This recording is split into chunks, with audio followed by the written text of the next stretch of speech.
بالأريد. الرحمن الرحيم قال وما كان عورة من الرجل فهو عورة من الأمة وبطنها وظهرها عورة ما سوى ذلك من بدنها ليس بعورة لقول عمر رضي الله عنه اصبح عني اصبح عني الحمار ألقيه أنكي.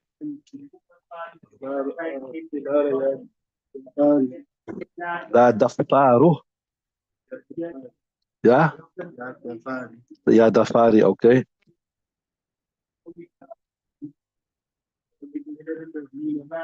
أتشبهين. أوكي. أتشبهين.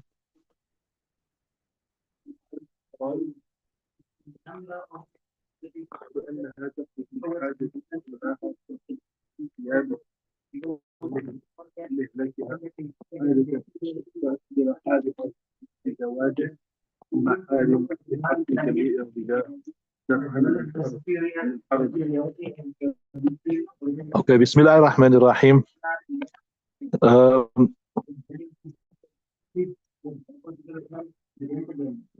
The next ibadah, the next text will explain. We discussed so far what is the aura of a man below the navel till below the knee.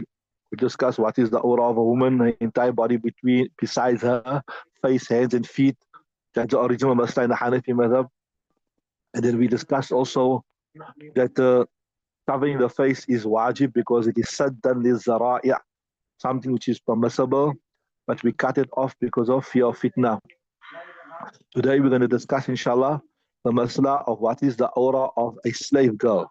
Maybe not so relevant, maybe be relevant in the future. So it says here that the aura, basically I'll give you in brief, the aura of a slave girl is the same like the aura of a man. That is from below the navel till the knee. But in addition to that, her stomach and her back must also be closed. Her stomach and her back must also be closed. And what is the reason? Two reasons why we say that. One is that once as Umar radiallahu ta'ala saw a slave girl dressed like a normal woman. She was wearing I can say, headgear. So Umar said, what is this nonsense? You want to act like a free woman. You are a slave. You should know your place. There's a one reason. And the other, that's how we can say the naqli dalil, right? And the aqli dalil is this here. Look here. Like, men work amongst each other all the time. They do hard work, etc. So Shariat has permitted them, they must only cover from below the navel till the knee. So a slave girl also does the khidmat of a master. She interacts with people, etc., etc.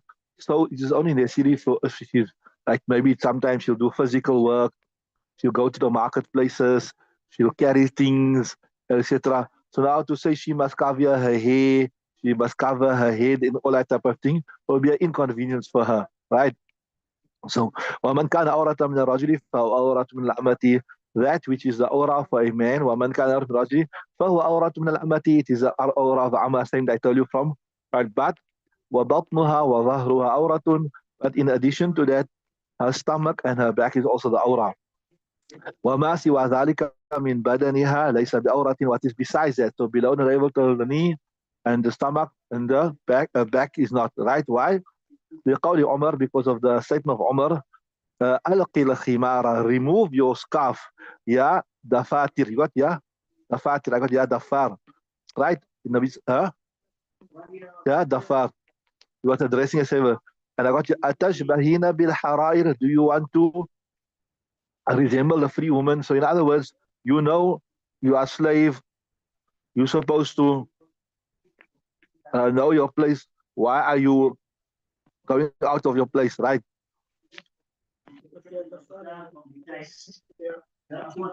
Yeah? How's that, Kanya? Show me, let me see. Yeah, Dafar, okay.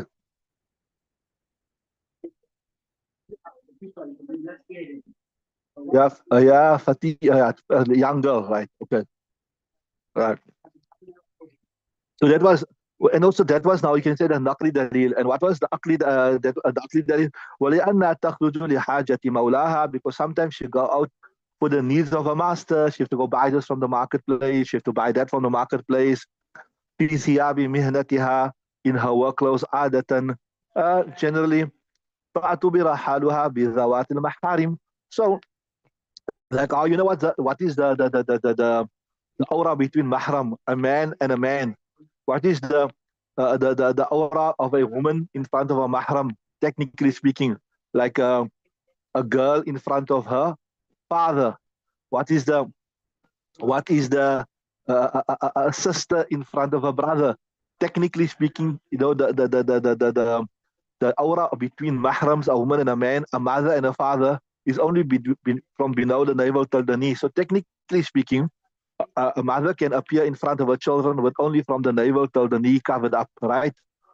A sister or whatever. But okay, today maybe ulama will advise against it because of the degeneration in the morals. We say maybe it's not appropriate.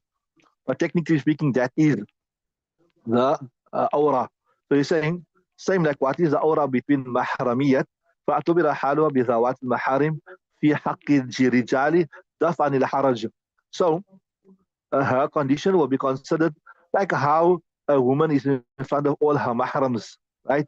Like how a girl in front of her father, a girl is in front of her uncle, a girl is in front of her brother, or a lady is in front of her son. She only need to have to technically cover up from between the navel till the knee. So yeah, because a slave girl also when she will go out and interact with men on behalf of her master. So technically speaking, she is like a mahram to them because she have to work with them, right? So like how a lady is a mahram, she only have to cover from a navel till the knee, and in addition to that, a stomach and a backbone. That is mawdi shahwa, right? So daf al haraj to remove the difficulty. Okay, read the next text. ومن لم يجد ما يجوز والنجاسة صلى معها ولم يعد صلاته وهذا على وجهين إن كان ربع يبدل منه ظاهرا يصلي فيه ولو صلى أحيانا لا يدعوه لأن ربع شيء Right. مقام. So the next masla is interesting. Remember, we discussed this in detail that your clothes need to be free, it has to be clean from najasat, right? But sometimes it might happen like this here. You got soiled, but you can't, there's no way you can clean yourself up. Like, I think like maybe you're going to Palestine. They keep you for several hours there. They don't allow you to go, they interrogate you. So your clothes got messed. Now you got nothing to purify yourself, nothing, isn't sufficient water. What you gonna do? So see there. So it is relevant to, or maybe you're on the plane also. Okay, the plane there is water there. You can wash your clothes, or maybe you're imprisoned. Allah Ta'ala protect for any such scenario, right? Where walau lam yajid, if a person is not find ma yuzilu bihin najasata, that he can remove what it najasa, the najasa, salla ma'aha, then you will read your namaz, your salat like that. Walam yu'id, and you will not repeat it, right? ولو لم يجد ما يزيل بالنجاسة صلى معها ولم يعيد. So if a person did not find, so you were locked up, they locked you up, right? You messed, but you had just sufficient wudu, water to make wudu, right? Or you had wudu maybe, and you right. So they're saying Salah ma'aha, you will read Salah while you will not repeat it. Now, this case is where we say you must repeat, etc. Is a bit more. There's a bit more explanation. وَهَذَا عَلَى وَجْهَيْنِ. There's two things here. See, before we go forward, just look at me 1 second. Remember, we told you 1/4 is considered a lot in Shariat. What? 1/4 is considered a lot. That is why if 1/4 or more of a limb is exposed for 3 tasbihs and more, then what happens? That you're considered to have exposed the entire limb. So 1/4 is a lot. So they're saying, إن كان ربع الثوب أو أكثر منها طائرا يصلي فيه. If, listen, if your clothes, your underwear, or whatever was soiled, but 1/4 or more was pure, 1/4 or more was pure. That means uh, uh, even if 1/4 or more was pure, right? That means it wasn't the whole cloth wasn't covered in the najasat. At least 1/4 or more was pure. Then you have no choice because 1/4 is a lot. you have to pray with the clothes on. You can't remove that clothes. That's what I'm saying. You understood that? يعني we're saying إن كانت المنجس إن كان ربع الثوب أو أكثر منها طاهرا, if one fourth of the cloth or more of it طاهرا was pure, يصلي فيه, you will pray with it. Yes, to pray with it, right? And if one fourth or more, he decides, no, my clothes is najis now, I'm going to take my clothes off, right?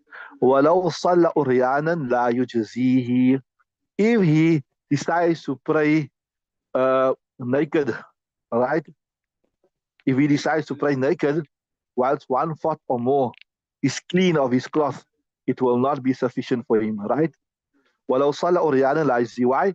لأن ربع الشيء يقوم مقام كله. Why? Because one fourth of something يقوم مقام كله. Right? One sort of thing, it takes the place of the whole thing. Like how I told you, if you make masa of one fourth or more of the head, it's sufficient, right? So as though his whole cloth was clean. Now, the opposite, the converse scenario. وإن كان الطاهر أقل من الربع فكذلك عند محمد.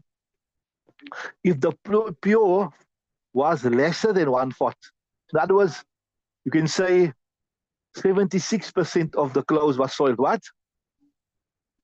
One fourth is how much? Oh, sorry, yeah, about 25%. So so more than one. So you're saying when kind of tahir aqalla, the pure, right, it was lesser than 25%.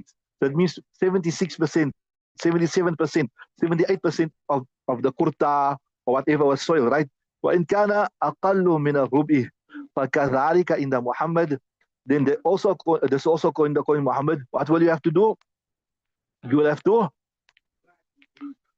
still read what that cloth, right? Right. وهو أحد قولي الشافعي. And this is also one of the statements of Imam Shafi. Why? And this is the reasoning. So they're saying they don't look at one fourth or not. They just say you even if more than one fourth of the cloth is soiled. Oh, sorry. Yeah. Even if less than one fourth, what you said. Yeah. Even if 76%, 78% is so soiled, you still have to read salah with the cloth. In other words, even if lesser than one fourth of the cloth is pure, even if lesser than one fourth of the cloth is pure, you still have to read with your clothes on. Why? لأن في الصلاة ترك فرض واحد وفي الصلاة أريان ترك الفروض. So they're saying we don't look at how much of the clothes is soiled. If you got cloth, you have to read salah. Why? Because they say, look here, when you read, if you take the clothes off and you read your salah naked, right? Then you are leaving many farais out. Why? Because look here, when you read salah naked, you have to sit and read. You sit and read. You don't stand. Why? Because when you stand, obviously your private organs are more exposed. So by sitting and reading, you are sacrificing your ruku, you're sacrificing your sajda, etc., etc. So you are sacrificing several farais. You are sacrificing several farais. So instead of sacrificing several farais, just sacrifice one farz, and that is that your clothes must be clean. So irrespective of how much of it is dirty, just stand and read just wear the clothes and read your salah. You understood that? لأن في الصلاة فيه ترك فرض واحد. Right? وفي الصلاة أريانا ترك الفروض. And in reading salah naked, ترك الفروض, you are leaving out several fara'id. Carry on reading. وعند أبي حنيفة يتخير بين أن يصلي أريانا وبين أن يصلي فيه. So, وعند أبي حنيفة وأبي يوسف. Now here we're speaking about what scenario? Still the scenario where less than one fourth is pure, right? What's the scenario? Right. وعند أبي حنيفة وأبي يوسف يتخير. That's only Imam Muhammad said when the lesser than one fourth is pure. What Imam Muhammad said when lesser than one fourth is pure, you must still wear the clothes. So Imam Hanifa says when less than one fourth is pure, now you have a choice. وعند أبي حنيفة وأبي يوسف يتخير بين أن يصلي عريانا وبين أن يصلي فيه. He has a choice between reading naked عريانا وبين أن يصلي فيه, and between reading in it, يعني reading the clothes with the najis clothes. But وهو الأفضل, but it is better to read with the najis clothes. Why? See, carry on here. جواز الصلاة حالة الاختيار. So he said, look here, both reading naked salah and reading with najis clothes, both are both things prevent you from reading salah. لأن كل واحد من every one of them too مانع, it prevents جواز الصلاة, the permissibility of salat, على الاختيار. Say, look here, under normal circumstances, like you have access to water, you have access to clothes, etc. Both are not permissible. Both are not permissible. You can't read salah naked or without covering the necessary aura, or you can't read salah without removing the necessary jaza. So he's saying, and the default ruling is that both are not permissible. That's what he's saying. لأن كل واحد منها مانع جواز صلاة حالة اختيار, right? So ويستويان في حق المدار فيستويان في حكم الصلاة.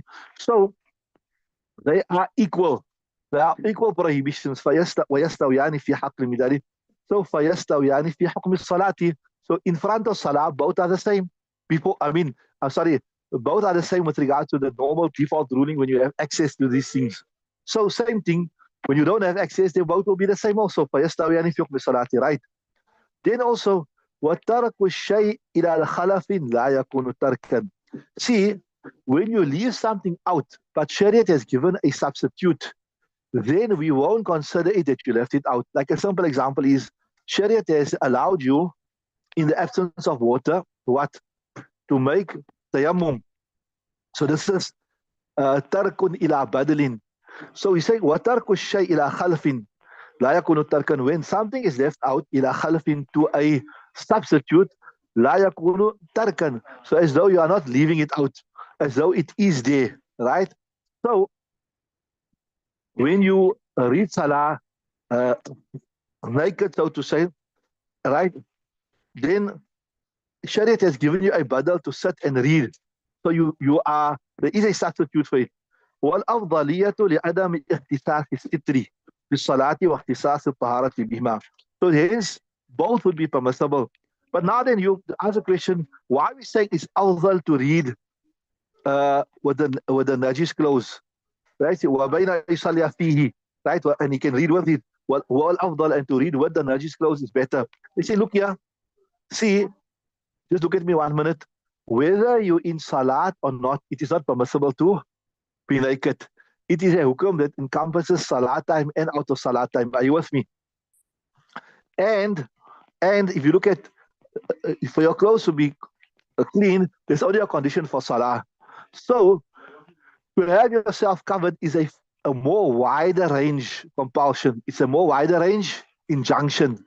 So let's rather give preference to that and say that, look here, in salat you're supposed to be covered, and out of salat you're supposed to be covered. So don't compromise on a more far-reaching or wider-reaching injunction, is that in salat and out of salat you must be covered. You understood that? That we say, well, so if somebody asks, but okay, you're saying the same thing, right? You know, whether you read naked or you read, both are conditions of salah. So why give preference? You say they are the same. So both should be permissible, right? But why give preference to the one? We say, yes, they are the same. They are both connections. They are both compulsory salah. But if you look at covering your sitter, in a way, it is more important because it is a compulsion. It's an injunction for out of salah and salah. والأفضلية لعدم اختصاص الستر. The reason why covering yourself and reading with nourished clothes after لعدم اختصاص الستر. It is because of the it's not being specific. The covering is not being specific بالصلاة in salah, right? واختصاص الطهارة بها. And if you look at taharat, it is specific for salah. You understood that? Look at the next ibad, right? وَمَنْ لَمْ يَجِدْ ثَوْبًا. Now this is the previous masal was where you had you had clothes which was soiled to 60, 76, 78%, and that choice was there, right? And the ikhtilaf. The next one is where you don't have any clothes at all. وَمَنْ لَمْ يَجِدْ ثَوْبًا. Like I told you, they imprisoned you, they took you to Guantanamo Bay, Allah Ta'ala protect, they threw you in the cell naked. وَمَنْ لَمْ يَجِدْ ثَوْبًا فَصَلَّ أُرْيَانًا. He read salah naked, قائدا, right? يُومِي بِالرُّقِي وَالسُّجُودِ هَكَذَا. Then he will sit and read فعله أصحاب رسول الله صلى الله عليه وسلم, the companions of Rasul done it. فإن صلى قائما أجزاء, but if he reads salah standing will also be fine. لأن في القعود ستر الأورى, because by sitting you are covering your aura. الغليظة, like you can put your private part for the man in between your legs, etc., like that, and your back passage is covered, right? So لأن في القعود ستر الأورة الغليظة وفي القيام أداء هذه الأركان, and when you're standing your satar is exposed, but at least you're fulfilling all your arkan. So both has advantage and disadvantage. وفي القيام أداء هذه الأركان فيميل إلى أي ما شاء, so he can go to whichever one he wants. إلا أن الأول أفضل, but to sit is better. لأن الستر وجب لحق الصلاة وحق الناس.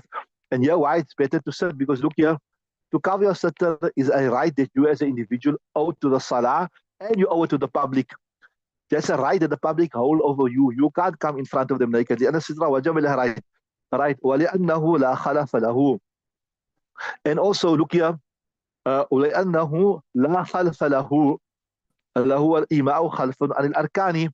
And look here that you're saying that why it's better to sit and read instead of standing, because this, if you stand and read, you're not covering up your exposure of your what? It doesn't have a substitute. You stand and read, you're compromising the exposure of your aura, which is not covered up with anything. But if you sit and you cover your aura, then there is a khalaf. What is a khalaf? You make ima, you won't bend completely down, you just go slightly down, right? So to sit and keep your aura closed, it is better because you're fulfilling the right of the people, you're fulfilling the right of the salah, and also there's a khalaf, and that is ima, right? Is that clear? So let's stop there, we'll continue tomorrow, inshallah.